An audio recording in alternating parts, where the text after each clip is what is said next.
and love me all the time. Croire au vin est un acte collectif contraignant. Le Français qui perdrait quelque distance à l'égard du mythe s'exposerait à des problèmes menus mais précis d'intégration. Comme pour le vin, pas de contrainte alimentaire qui ne fasse rêver le Français de beefsteak. Le beefsteak est ainsi paré d'une vertu supplémentaire d'élégance, car dans la complication apparente d'une cuisine exotique, c'est une nourriture qui joint, pense-t-on, la succulence à la simplicité. Chez nous, la crudité est un état fort de la nourriture, comme le montre métonymiquement l'assaisonnement intensif que l'on impose au steak tartare. La vogue du steak tartare est une opération d'exorcisme contre l'association romantique de la sensibilité et de la maladivité. Il y a dans cette préparation tous les états germinants de la matière, la purée sanguine et le glaireux de l'œuf, tout un concert de substances molles et vives, une sorte de compendium significatif des images de la préparturition. Le passage du pain normal au pain de mie entraîne une différence de signifié.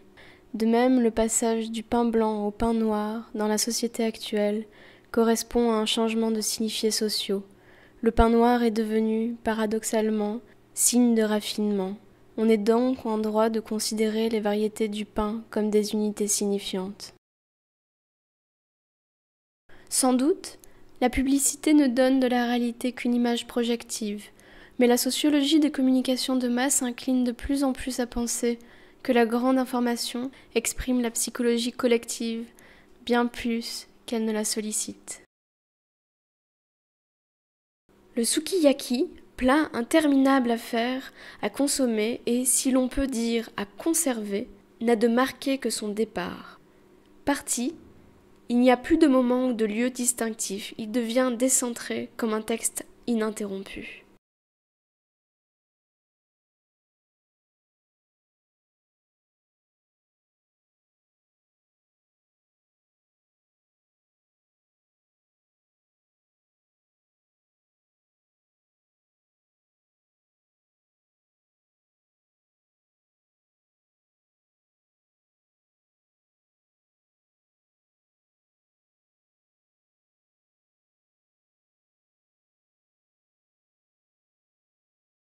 La nourriture permet à l'homme de s'insérer chaque jour dans un passé national.